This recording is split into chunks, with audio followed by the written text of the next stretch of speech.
Free audio post-production by alphonic.com. This episode is sponsored by Eucalyptus. Looking for the best way to care for your handmade and delicate items? Eucalyptus Delicate Wash is a no-rinse, eco-friendly laundry solution designed for knitwear, quilts, embellished garments, and more. With 5 gentle scents and a formula that extends the life of your fabrics, Eucalyptus is a must-have for knitters and crafters alike. Learn more at eucalyptus.com. Thank you so much, Eucalyptus. And now, here's the show.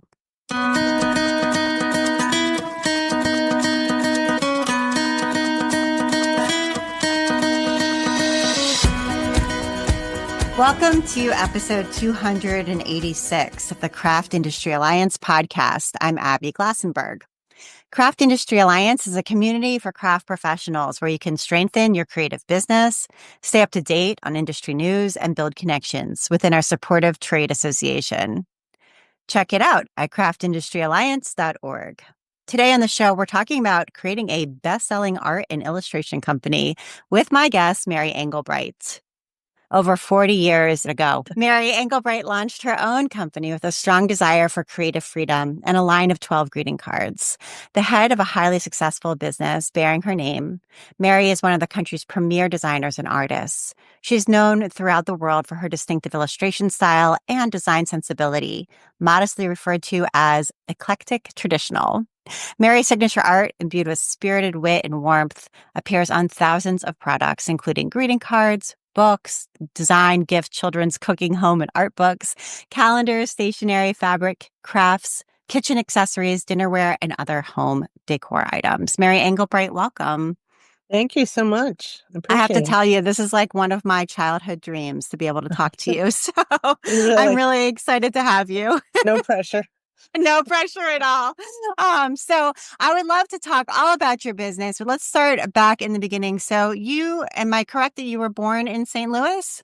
I was. Mm-hmm. Okay. Tell us a little bit about your childhood and what your parents did for work, what you were like.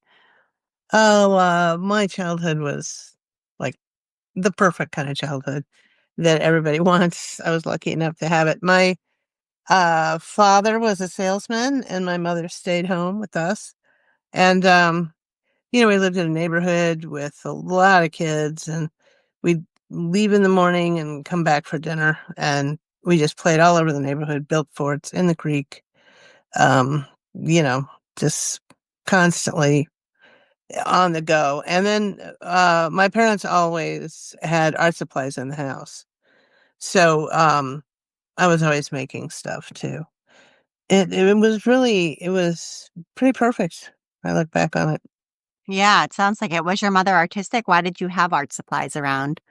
No, neither one of them were, which is all the more amazing how supportive they were, I think. Because I wanted them, and I was drawing on her phone book and on her, all that kind of stuff. My father would bring me every week he'd have his shirts dry cleaned like people used to do. And they'd come with a big flat piece of cardboard. So he saved all those for me. And I don't know, they just realized that I was interested in it. As a matter of fact, and I'm sure a lot of people have heard this story, but I was about 11, I think. And I said, I need a studio. I'm sure she didn't know what to make of that, but she cleared out the linen closet and we put an old table in there and made a little studio for me. They were just right on top of it, just always supportive, even though they didn't really get what I was doing all day, but they were happy to encourage me. Did you know anybody who was an artist? Had you met any artists? Yeah, the reason I wanted that studio was a neighborhood girl who babysat occasionally for us. She lived right down the hill, so we'd go down there to see her. She was an amazing artist, and she had a studio in her basement. That's when I went home and said, I must have one. Nice. Right. Yeah. So seeing her as you're like, this is who I am. This is what I want to do. So, oh, she gets it. Yeah. All right. So you were clearly very interested in art. Did you consider going to art school for college, or what happened after high school? What were your thoughts about what you wanted to do next? I did think about it. I uh, hated school, and I was not a good student unless I was interested in that subject, and then I was great. But I couldn't wait to get out. So my plan was to go to an art school, but I'd look them up. My parents didn't know anything about that, about art schools, and every time I looked one up, it said you needed a portfolio of all your work, and I didn't have that. I didn't even know what that was. So I just thought, I'm going to work. I just want to get out and work. So I got a job at a little art supply store in St. Louis. It was little at the time, and it had a gallery attached to it. And it was great because I met working artists who were living on their art and realized that it could be done. And then after I did that for a little bit, I got a job at also a very tiny ad agency. Mm. It was just the guy who owned it and me, and I did all the illustration for him. And that was the perfect way to learn about all the supplies and all the I learned how to run an art business, how much to charge for what kind of work. Right. And that was amazing to know. That was great. So he left town, and I just started freelancing Okay. after that. Yeah. Yeah. And so what were some of your early freelance gigs, and how did you figure out how to become a freelance artist? Yeah. Good question. It's not Well, easy to do. no, but I didn't want to. I had a couple of the jobs in there working at stores and things, and um, I just didn't feel like there was anything else out there that I wanted to do as much as I wanted to do that. So luckily, when that guy left town, a lot of the clients were still around. So um, I called him and said, if you need anything, I'm still here. Although my studio had obviously moved to my apartment. Um, but got a lot of work from those clients. Yeah. Like, for example, I did what did I do? I did an ad for 7 Up print. These are print ads. Hmm. I did an ad. Brown Shoe Company is in St. Louis. I did an ad for them, and I designed a shoebox and that kind of thing. So it was just little Yeah. things like that. But it And then, kept me in an apartment. So, right. And so then how did you decide to launch your own brand under your own name and sort of create, create greeting cards and sort of get into doing the kind of work that I think everybody associates with the Mary Engelbreit brand? well, around that time, when I worked at the art supply store, they had a little gallery connected to it. Right. And I had a show there with the other people who worked there. And um, so what did I do? I went to a bookstore here in town, Left Bank Books, and asked them. They had a basement area. I said, "What can I show my work here?" Which they had never done. Um, so I had a show, and it sold out, and I thought, well, good, I can make a living on this eventually. So I just kind of I don't want to say drifted into it because I was definitely looking for a way to make this my livelihood. Um, but I wanted to do it on my own terms. Hmm. I didn't really want to work for anybody. I didn't want anybody to tell me how to draw or what to draw. Oh, another job I got during that time was at the Post-Dispatch newspaper, St. Louis Post-Dispatch, uh, and I was the first woman they had ever hired in that department. And the guy who ran it didn't really know what to do with me. But, I got a few assignments out of that. But you had to be there at 8 in the morning, and you had to be drawing, at 8 in the And morning. what department was this? Is this the ad It was department the or? editorial department, the editorial Okay. cartoon department. Oh, okay. Okay. Yeah, I remember when they used to illustrate everything in the magazine. Right. In the In the newspaper. newspaper. Yeah. Yeah. So you had to be there at 8 a.m. and they kind of told you what to do. And it was very sort of imposed from on high. Yeah. Like a lot of I remember at first, what I did was color in the comics, the funny page. Mm. They would arrive black and white. And so we would drop in the color. It was excruciatingly boring. And then I heard, I found out, I just sort of slipped of the tongue of somebody that how much all the men were making there. Oh, And what they were paying me, I thought was a fortune. I never expected to make that much money. And of course, it really wasn't. But I was very happy with what I was being paid. But then I heard what the men were being paid. And I thought, well, wait a minute. So I went to the personnel department and very apologetically, I said, I'm so sorry, but I just found out, what they're being paid, what I'm being paid. There's a yeah. pretty huge discrepancy. And they said, I had been there probably 5 months or so. And they said, oh, you're right. Here's your back pay. We will not be needing you any longer. Wow. Yeah, and there was a class action suit being brought against the paper at that time by women. And they asked if I would join it, and I thought, I really should, but I just wanted to be done with it. And Yeah. I moved on, took my back pay and moved on. And that's when I really started working for myself. And Yeah. I never looked back after that.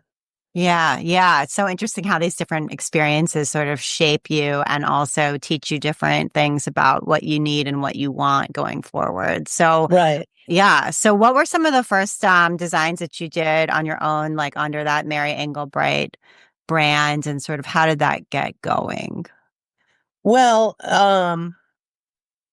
really the only thing I did under my name was I had these shows at the bookstore, and I Hmm. had one a year, and they were, very popular.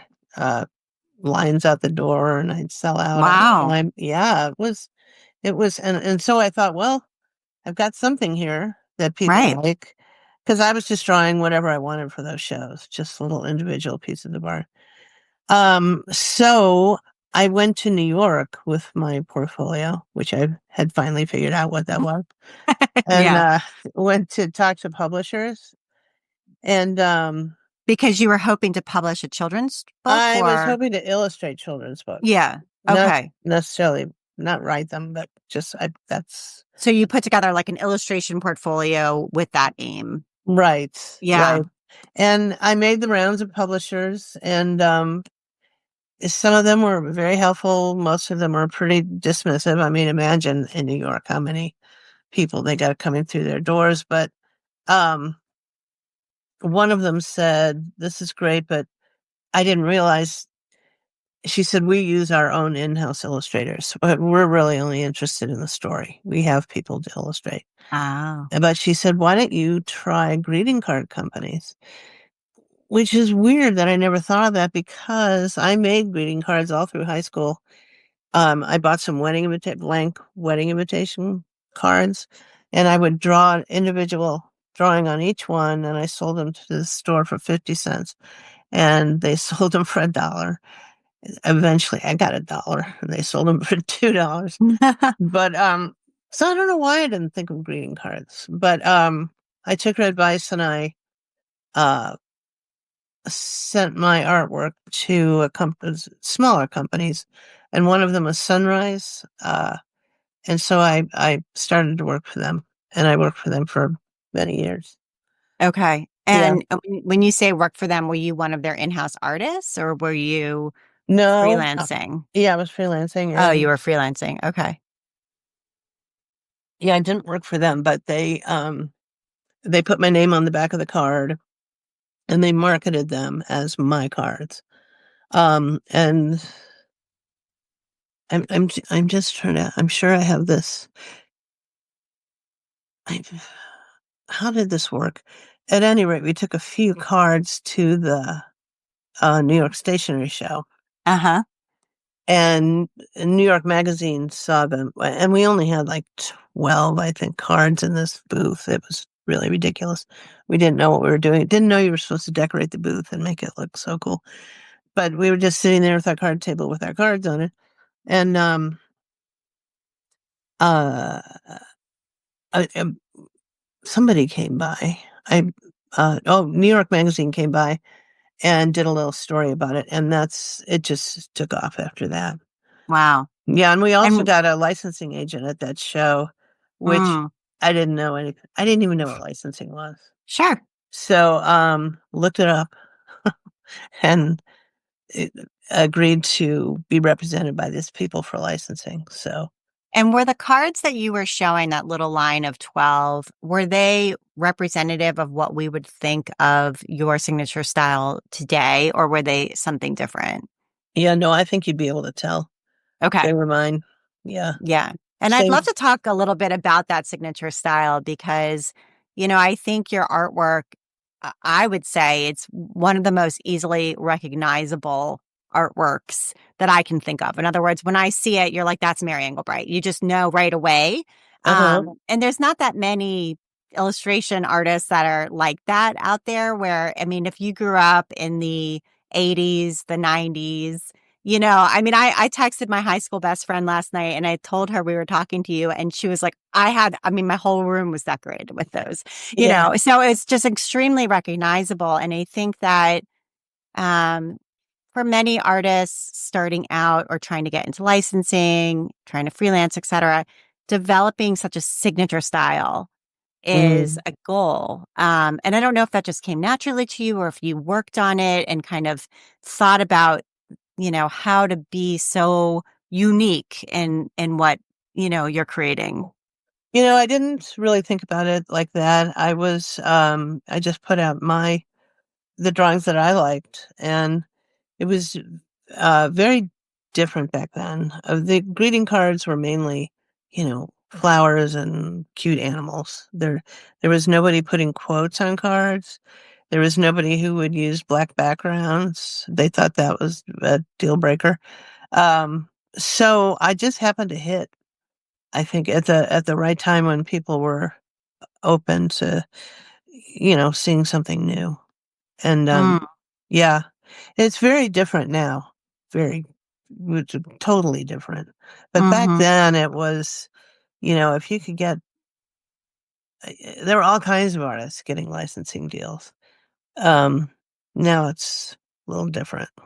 mm-hmm. And you do put a lot of quotes, phrases on Hmm. cards. That's part of your signature style, I think. And Hmm. where did that come from? Have you always collected quotes, or are you a person who loves aphorisms or Um, I got that from my mother would read to us every night, and she read from these books that she had as a child. So from the 20s and 30s, and they had these beautiful illustrations in them, and so I that's what and usually they had a sentence from the book underneath that illustration.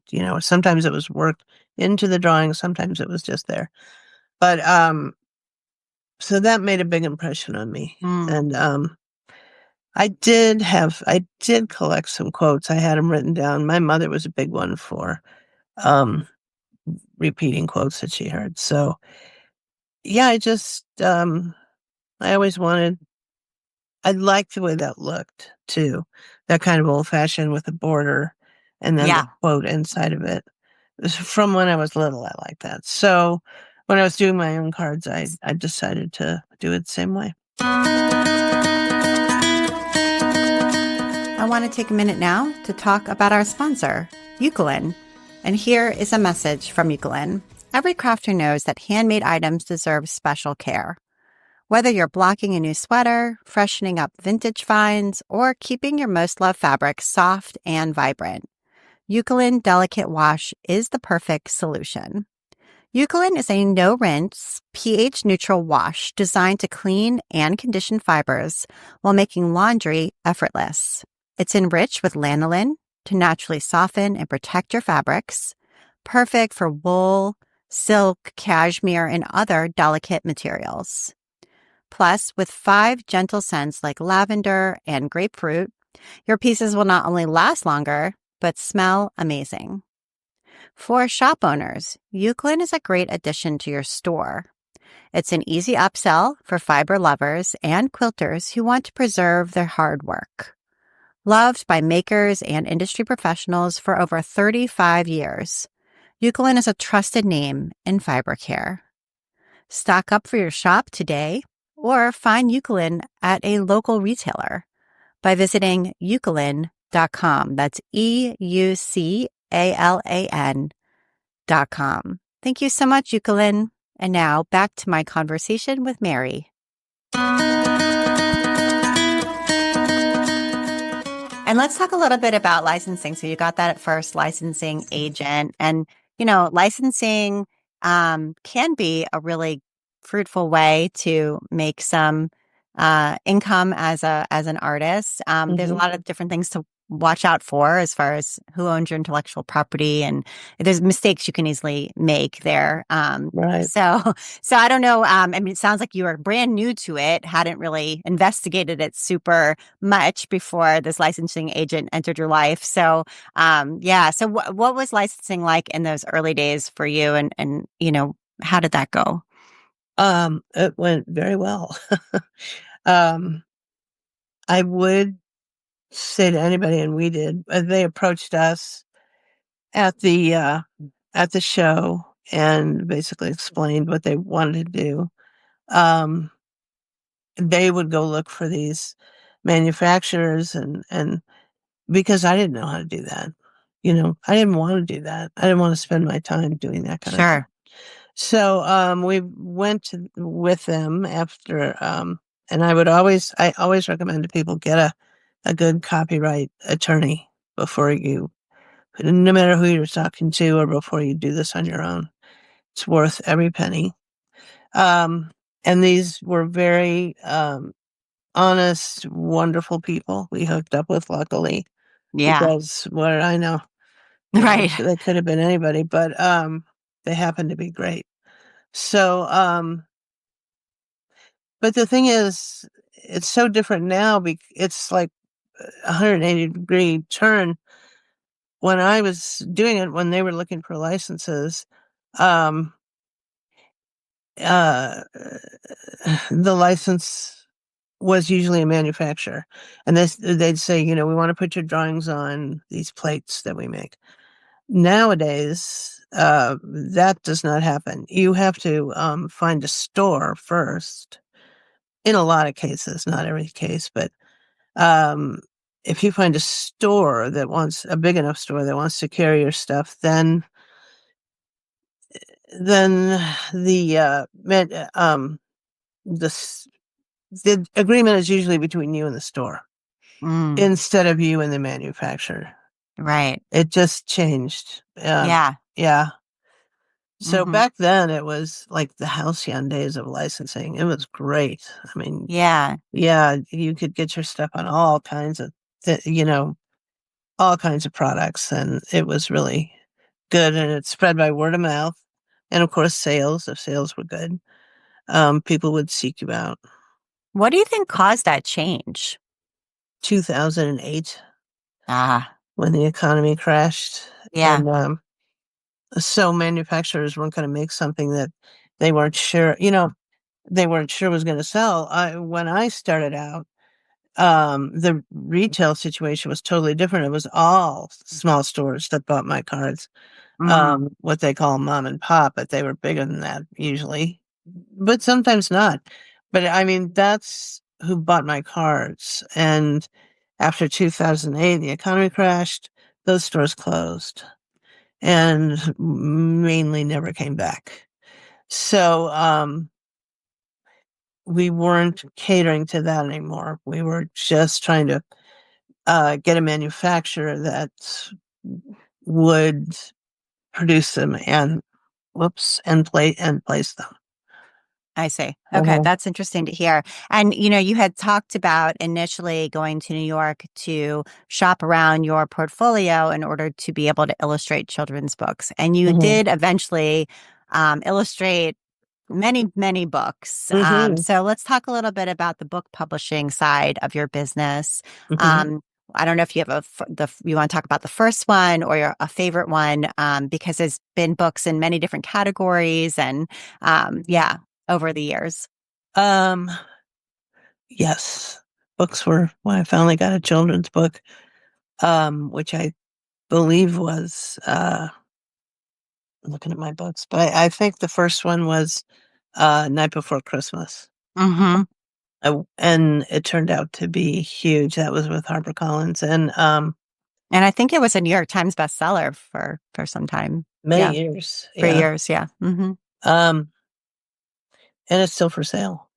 Um, so that was my first one. And I will say, since I wanted to illustrate children's books, I was shocked at how different it was from illustrating the greeting cards and how much more complicated and Mm, I didn't like it nearly as much as I do doing the cars because, they're just a single thought on a piece of paper and you right. can move pretty quickly. But in a book, you got to make everybody look the same from page to page. And So true. it's not my strong suit.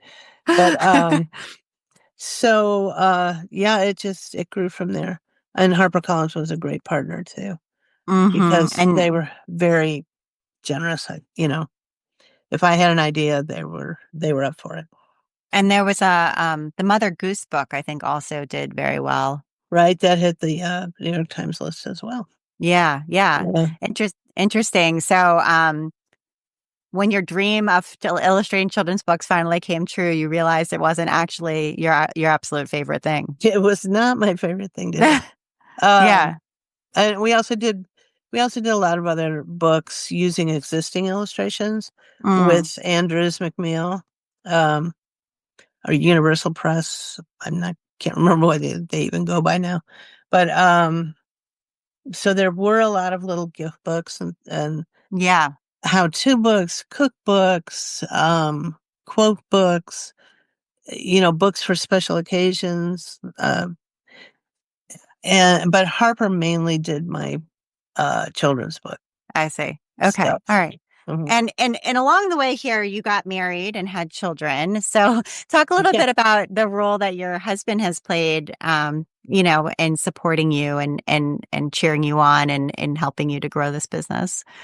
Well, he was fantastic right from the get-go.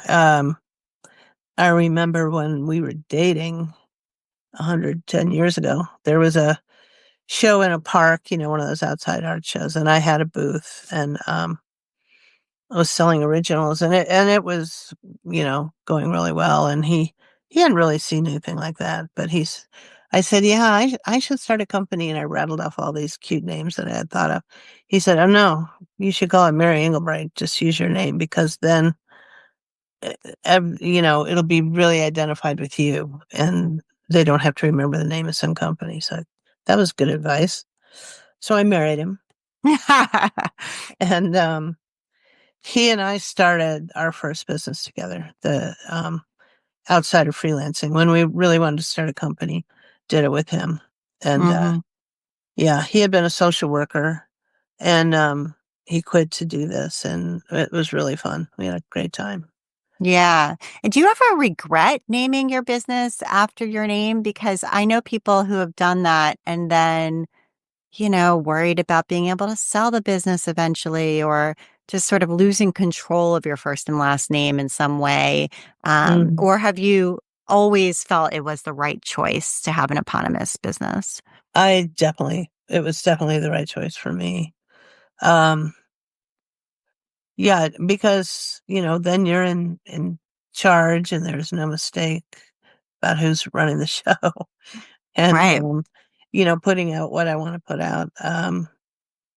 Yeah, it was always the right decision for me. I'm glad I Hmm. did it. Okay. And you had two children, two boys, and I hope it's okay I mean it's been publicly shared. Sure. So but one of your sons died and so very tragically and you adopted his daughter who then became your daughter. Right. So I don't know, that experience sounded so hard and so sad and difficult, but also you ended up with this beautiful little girl. So how did that Right. change your perspective on life, on the art you wanted to make, on who you were?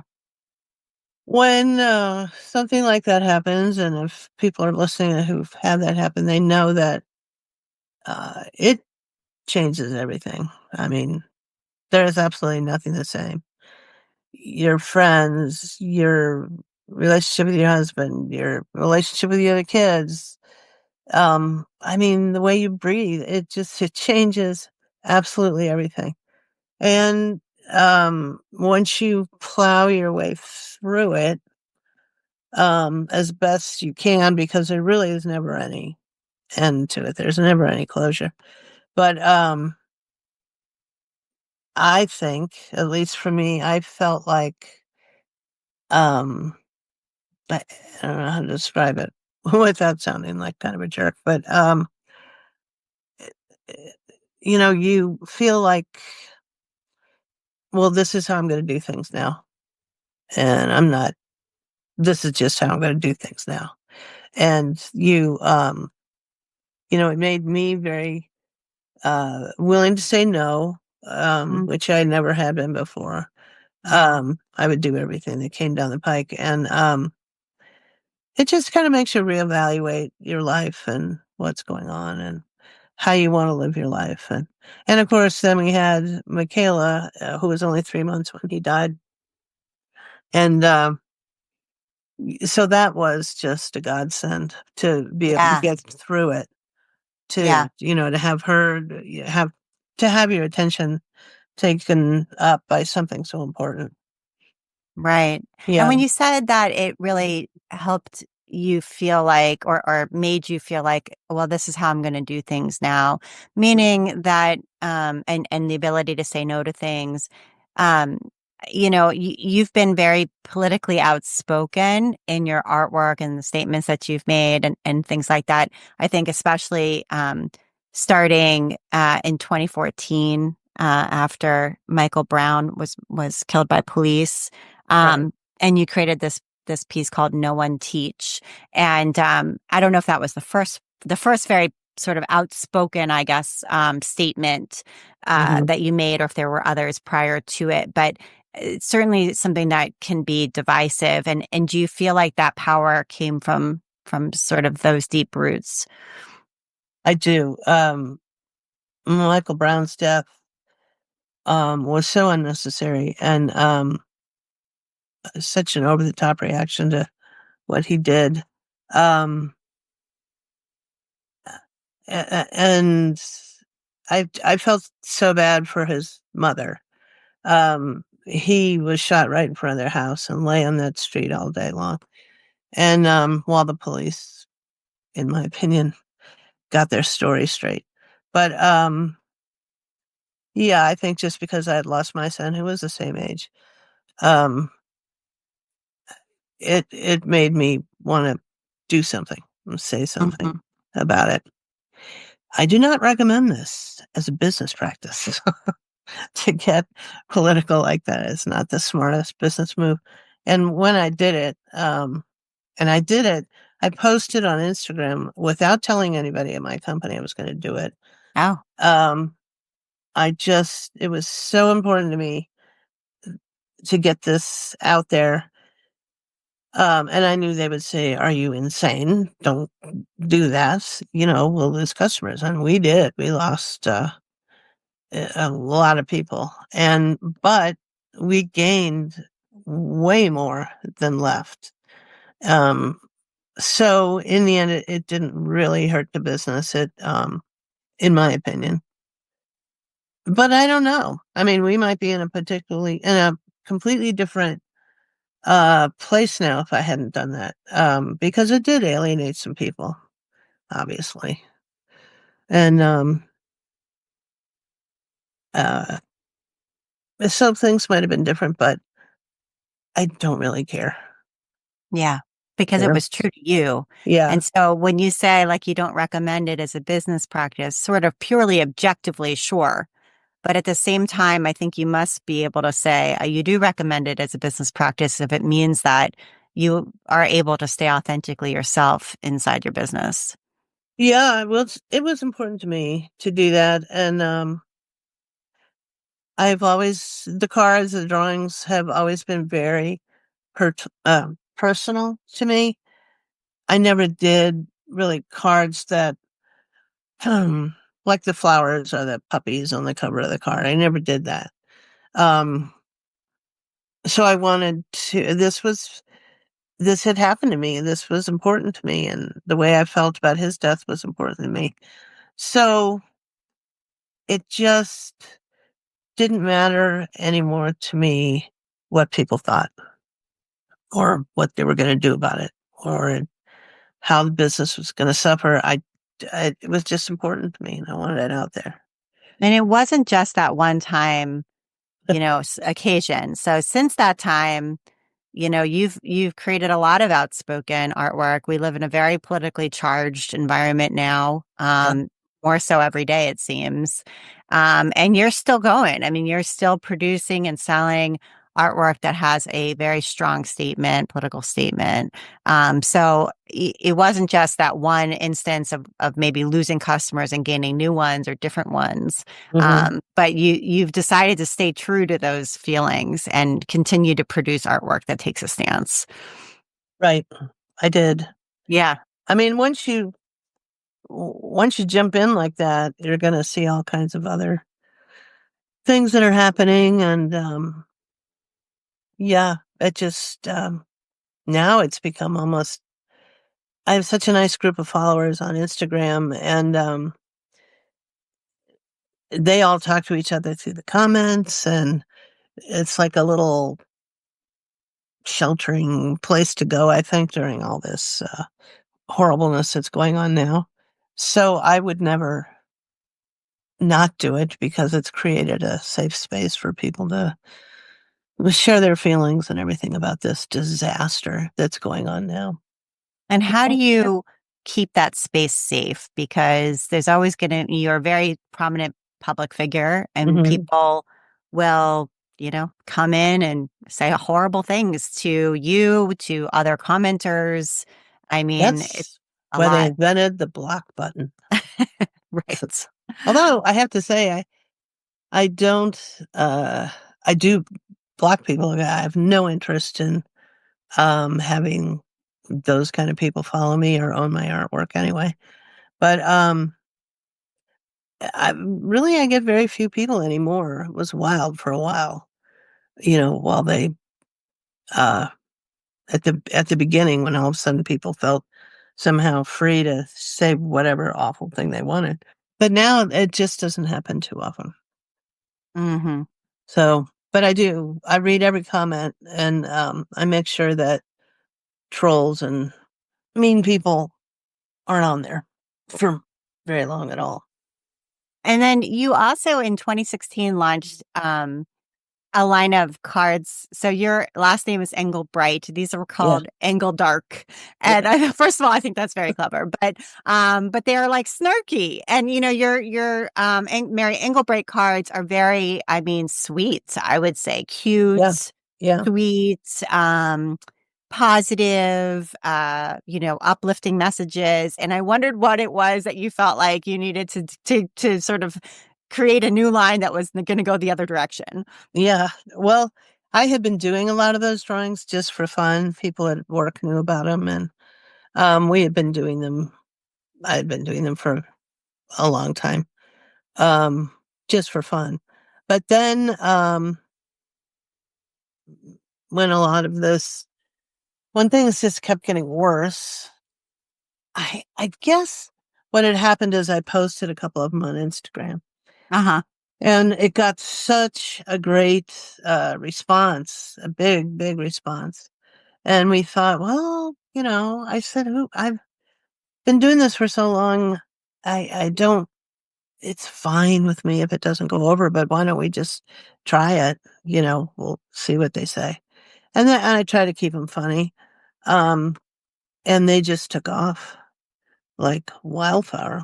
So Yeah, there's something about seeing your sweet style of illustration with a snarky message yeah, next to it that is I, appealing. some people, they really find them offensive. But what are you going to do? Right. It's just not for them.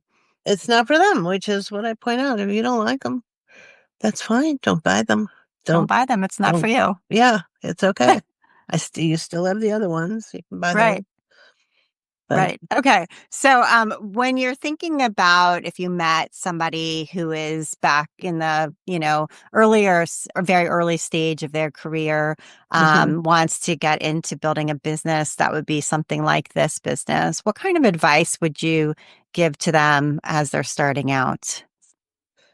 It's hard for me to give advice just because the way this business is run now is so different than it was when I was starting out. And luckily, I mean, we're going to celebrate our 50th anniversary of being in business in 27. But Wow. luckily, I'm still, um, writing on my name. I mean, people know what to expect from me now, both names, Hmm. the Engelbreit and Engeldark. So I don't have to do that much. We don't have to go out, and we don't have a licensing agent anymore. We haven't had one for years and years. But I don't have to do that much at this point. But if I were advising somebody who's just starting out, I always say, and I still believe it, you need a good copyright lawyer. Yeah. You cannot do this on your own. Don't think you can, Yeah. because you put it out there, you put it on the internet, you're just handing it to people for free. So you have to register your artwork, uh, copyright or a trademark, or whatever is appropriate for your situation. But it's really worth it to have somebody there helping you with that, and with the Yeah. contracts too. Right. Yeah. So that'd be my first piece of advice. And then if you're really enthusiastic about your art and you feel like there's a place for it and you want it to get out there, then you're just going to have to stick with it and, you know, pour your heart into it. And if you don't feel that way about your art, or if you're jumping on a trend or something like that, I just think you have to ask yourself, is this really what you want to do? I think people go out there thinking that they're going to hit it big and life will be great. But the thing is, you could hit it really big with one drawing, and that might be the end of it. You know, Yeah. I don't know. I don't know what to tell you besides getting a lawyer, that if you don't really love it, or if you don't really have something to say in particular, um, I don't, I don't know. I just think you better prepare yourself for some disappointment. Now, there is other kinds of licensing too, that you could license not under your name, but you could just license to a company and do all over patterns or designs for different products. And that's a great way to get in to the business. Hmm.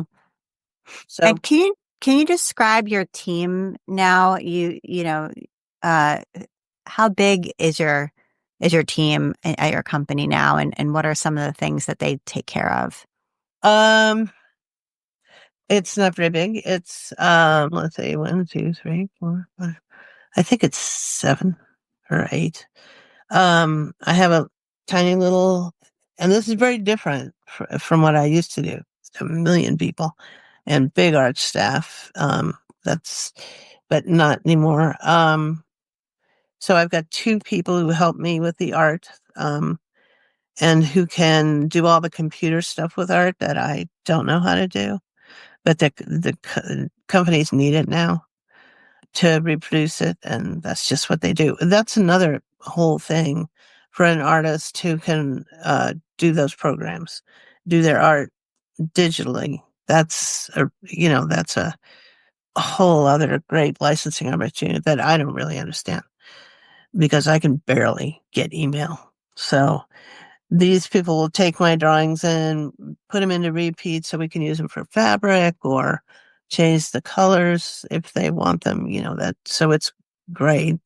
And then we've got an office manager who keeps everybody in line doing what they're supposed to do in such a nice way that you don't even realize she's threatening you. She's not threatening. But and then there's Nikki, who I believe you met, who runs the company. And my son is there as well, and he will handle a lot of the, keep his eye on the contracts and the financial stuff. And I stay at home and draw. Wonderful. That's a great privilege. Yeah. Yeah. It is a privilege. Yeah. And we didn't talk about, there's been so many chapters. We didn't talk about you had stores. There were Mary Engelbreit stores for a long while. And also there was a magazine, Mary Engelbreit Home Companion, back in 1996. So let's touch on both of those things briefly. Okay. So share a little bit about what it was like to have stores. Well, this was back in the day when malls were huge. And, everybody went to the mall. They even went there for exercise and, so malls were everywhere. And we decided we would open a little shop. Well, our first shop was just in a little neighborhood on the street. And then we decided to blow it out and we opened 12 shops across the country. And then malls died. And again, 2008 hit. Just having stores with that many employees in that many locations, it was a whole other business. And we just had to make the decision that wasn't the business we wanted to be in. So that closed, and then the magazine. Which I love magazines. I love magazines, and Me that was too. part of the deal. And I was looking at a magazine and I called a friend of mine, Charlotte Lyons, who is also a working freelance artist. And I said, we could do this. I was looking at somebody's decorating book or something. I said, we could easily do this. Let's do this. And we called a friend of ours, Barbara Martin, who was a photographer. And we just put this thing together, kind of like not knowing what we were doing. It was more like a little book rather than a magazine. We didn't have any ads at the beginning. We just thought we were going to put out this little book every couple of months. Well, that didn't last. Bookstores wouldn't carry it because it looked like a book. But we wanted it in the magazine department, but they couldn't do that because there were no ads and it was just all these little weird things. So, but we got it out there and we eventually got ads and it was out there for 11 years. And now I can't remember, of course, the exact number, but we had a ton of subscribers. But then 2008 hit. And, when the economy crashes like that, there's just no going on for things like that. You need the necessities, I personally think you need magazines like that during a hard time. But yeah, it just couldn't get the advertisers because they had hit hard times, so they weren't going to spend money on print advertising and they had to draw lines too. So, but I was sorry to see that go. That magazine was so fun. Licensing has, after the big heyday of licensing, kind of got very flat and we weren't licensing a lot, just very, very minimal put out. We never could have had stores, for example, during that time. But now it seems to be coming back. The licensing and some smaller stores are out there too, which is nice. But There's just a lot more manufacturing going on, which is, I'm just kind of worried. I don't know what's going to happen to my business or anybody else's business. And I don't think anybody can predict with all of this uh, shenanigans going on. And do you have a succession plan? I mean, it's thinking about because your business is named after your name. Hmm. Um, how do you foresee the future when you no longer want to or can't do this anymore? What's going to happen to Mary Engelbreit, the brand? Well, what we hope, I mean, I have over 14,000 copyrighted drawings in our little bank. And so there is plenty to keep licensing long after I'm gone. And that's what my two kids are interested in, Will Delano and Michaela, who just got married last week. Oh, congrats. Yeah, thanks. It was beautiful. Great guy. But and Michaela also, oh my gosh, I forgot she also works in my company. She does the marketing. Um, but so I'm hoping to leave it to them and they'll can do whatever they want with it. It's very saleable, the copyrights, because, a company could do that and produce stuff for till the end of time with that many drawings. So, Yeah, when you think about Beatrix Potter, who's still, right. I mean, with just so few drawings, but such perfect drawings, but it's definitely possible to keep licensing and keep promoting the product. So I'm not too worried about it. We have And good. I'd love to get to your recommendations. And one of them is also a favorite of mine, which is Benzie Designs for their Mm, felt. What are you doing with yes. their felt? Well, um, all kinds of ridiculous things. I make felt jewelry and I do a lot of embroidery on the felt. I make little animals for my granddaughters. It's it's it's a great medium to work in, I think. Not messy. And you can build anything with felt. I've made Easter baskets for the kids out of felt and um it's just a very relaxing thing to do. We Yeah, don't sell it at all. you just So make, yeah, I just right, do it for fun. Yeah. right. Which, because you don't sell it, it allows it to still be fun in Yeah, some other way, that's you true. Well, know. there's no pressure. Yeah. Right, right, right. Yeah. And you mentioned your granddaughters. You've been making miniatures for their dollhouse with Play-Doh, which I find surprising that you're using Play-Doh for that. Well, some of it I did. I do that with them when they're here. But if I'm making something real I've got a bunch Okay, of, I see. yeah, I got a bunch of dollhouses too. And, um, so I use that air dry clay. Yeah, Yeah. Not Play-Doh because that right, just right. But disintegrates. you do But I that do with that your with the granddaughters. kids. Yeah. Oh, fun. They make these really cute things. Yeah, I love the Play-Doh years. And when you Oh, have yeah. kids, it's so fun. Yeah. Um, and you have a couple favorite Instagram accounts, House That Lara's Built Uh-huh. and Studio Rosie and Katie Daisy. So I don't know if you want to talk a little bit about what you like to do on Instagram and why you like some of those accounts. Oh, I do love Instagram. Although it seems now all I'm getting are the news stations. I must have Hmm. watched too much news and now the algorithms have changed and I have to go look for my artists people. But yeah, Brittany Jepson at House of Lars, I just think has a great eye and um she's a lot of fun. I've met so many great people through Instagram too. Yeah. My husband refers to them as my imaginary friends. But They're the friends in your phone. yeah, they're the friends of my phone and they're great, all those artists, and we've become friends and it's really fun. Um, yeah, but it is a lot of news right now, which is Hmm. not fun.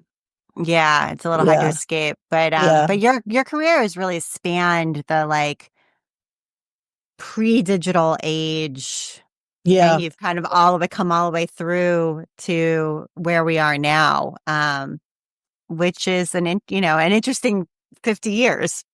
yeah, yeah. You certainly reach more people online, Yeah, of course. Um, And and directly, you reach them directly. exactly. And it was hard to, it was hard to hear from people before. Right. I would always get letters and things, but it was just kind of hard to hear from people. And then when Facebook or Instagram came, all of a sudden you could reach everybody in 1 second. And so the business just grew, exponentially after that. Yeah, it's interesting to hear the perspective of someone who was on sort of on both sides, lived through both sides and had a business Right. through that whole transition. Yeah. And then you wanted to talk about redecorating a bedroom with, I think it's called own coty. I hope I'm saying that right. Yeah, I'm not sure. Bedding. We're not sure how to say it either. Yeah. Yeah, I did do that. We did a little promoted their products, and it's great. I was redoing my daughter's bedroom, and they do beautiful things, bedspreads, and a lot of bedding and things like that. So Hmm. I use that in my daughter's room, and I just love to decorate. I'll decorate anything, but house decorating is probably my favorite. So. Mm. And we should talk just briefly about, because I think the way that I initially connected with your team was through fabric. I think through quilting fabric. So I don't know if Uh-huh. you want to say just a few words about having your artwork on fabric that then people use to create their own artwork. Yeah, that's really fun to see people on Instagram or even, out and about, to see people who have made things using my art it's always fun to see that. Because when I'm working, I'm at home alone and I don't get a lot of feedback. Certainly don't get any from my family.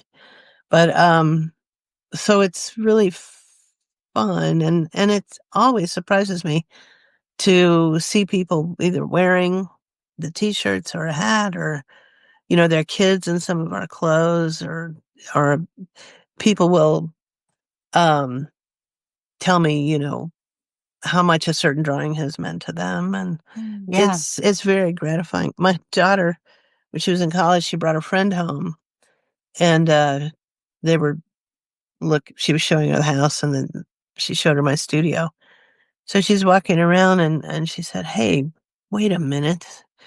She said, "Is this your book she picked up the night before Christmas?" And I said, "Yeah." And she said, "We've read that every Christmas Eve since I was little."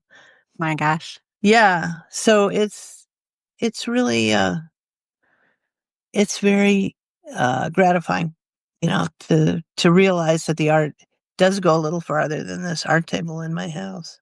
Yeah. Yeah. Yeah. Yeah. That's what really heartwarming to hear those stories. And it's impossible to really know all of them. Yeah. Yeah.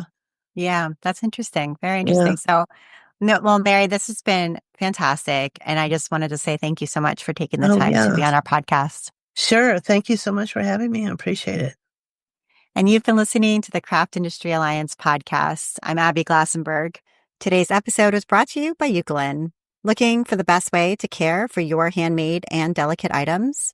Eucalyptus Delicate Wash is a no-rinse, eco-friendly laundry solution designed for knitwear, quilts, embellished garments, and more. With 5 gentle scents and a formula that extends the life of your fabrics, Eucalyptus is a must-have for knitters and crafters alike.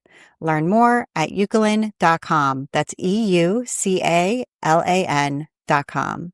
Thank you so much, Eucalyptus. Craft Industry Alliance is a community for craft professionals. When you become a member of Craft Industry Alliance, you get in-depth coverage of craft industry news, the opportunity to connect with fellow professionals for advice and support, and access to an educational library filled with ideas, tools, and resources to help you as you build your business. Join us at craftindustrialliance.org. Thank you so much, and I'll see you next time.